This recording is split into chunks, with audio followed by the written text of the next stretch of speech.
कर अगली खबर दी खेती कानून के रेड़के के विचाले प्रधानमंत्री मोदी की अपील है। उन्होंने कहा कि खेतीबाड़ी मंत्री दी गल्लां नूं ध्यान नाल सुणन ते नाल ही उन्होंने कहा कि नरेंद्र तोमर ने भी किसानों नूं मुड़ गलबात का सद्दा दिता होया है। उन्होंने कहा कि हर इतराज़ उत्ते गलबात लई सरकार तैयार है।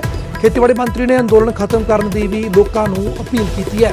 तो दस दी कि प्रधानमंत्री ने कल भी कहा सी गलबात जारी रहनी चाहिए है।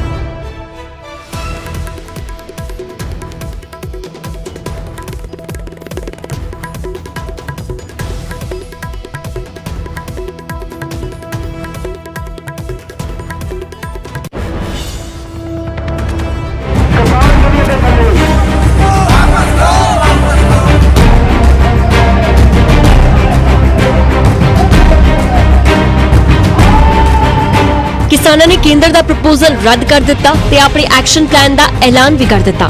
किसानों के ऐलान तो बाद सरकार एक बार फिर सामने आई है। खेतीबाड़ी मंत्री नरेंद्र सिंह तोमर ते कैबिनेट मंत्री पीयूष गोयल ने प्रेस कॉन्फ्रेंस जरिए सरकार वालों लियाउंदे नवे कानूनां दे मुड़ किसानां लई फायदे गिणवाए। किसानों के इतराज़ां नूं दूर करने की गल दोहराई गई। मुड़ गल करने का सद्दा दिता गया। किसानों का तर्क है कि गलबात लई असीं भी तैयार हां, पर गलबात लई कोई ठोस आधार भी होवे। सरकार नाल गल सरकार जदों ही कोई इस किस्म का इशू लैके आउंदी है, प्रपोजल लैके आउंदी है, गलबात का सद्दा दिंदी है, तो असीं जरूर पुछां किहड़ी चीज़ ते गलबात। देखो इन्होंने अपनियां सोधां दा मसौदा सानूं भेजता, वो असीं रद्द करता। हुण वो कहण कि कानूनां नूं रिपील करने दे मुद्दे ते असीं विचार कर लई तैयार हां। ठीक है, फिर गलबात कीती जाएगी। आंदोलन का रास्ता छोड़ना चाहिए। और मैं यूनियंस को ये भी कहना चाहता हूँ कि कुल मिला के जब चर्चा चल रही है तो आगे के आंदोलन की घोषणा ये वाजिब नहीं है।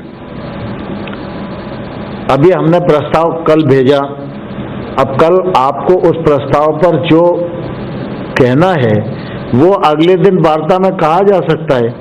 तो जब वार्ता टूट जाए तो आंदोलन के आगामी चरण की घोषणा करना उचित होता है। तो मैं अभी भी आपके माध्यम से यूनियंस को आग्रह करूंगा कि वो अपने अगले चरण के आंदोलन को वापस लेकर वार्ता के माध्यम से ही रास्ता खोजना यह उचित रहेगा।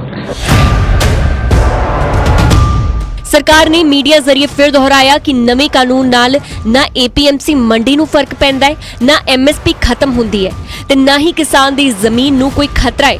पर किसानां दा दावा है कि नवे कानून नाल एपीएमसी मंडी भी तबाह होवेगी ते जमीन दी कुरकी भी होवेगी।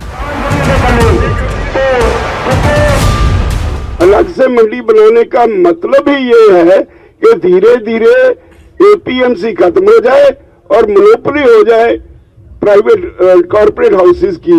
उसके लिए ये कानून बनाया गया। ये बात आज स्पष्ट तौर पर दोनों मंत्रियों ने प्रेस कॉन्फ्रेंस में कह दी।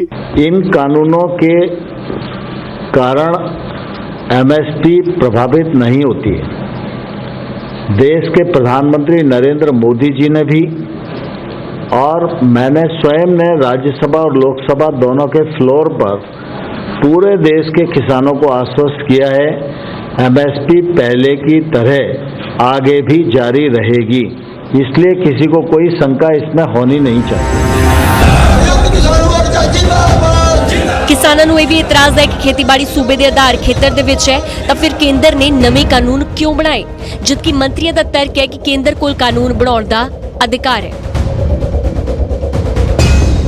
हमने जो कहा था कि एग्रीकल्चर स्टेट सब्जेक्ट है, स्टेट लिस्ट में 14 नंबर पर दर्ज है। मार्केटिंग स्टेट सब्जेक्ट है, वो भी स्टेट लिस्ट में दर्ज है। और किसान ट्रेड के लिए कभी मार्केट नहीं जाता, वो अपनी फसल मार्केटिंग के लिए करने के लिए जाता है।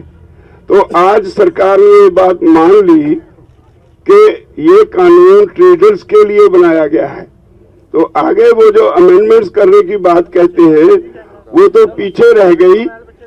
अगर ये एग्रीकल्चर स्टेट सब्जेक्ट है जब, तो उनको कानून बनाने का अधिकार ही नहीं।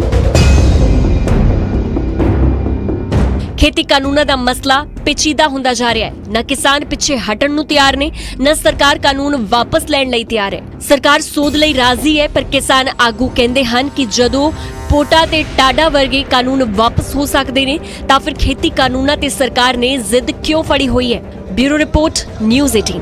जिंदाबाद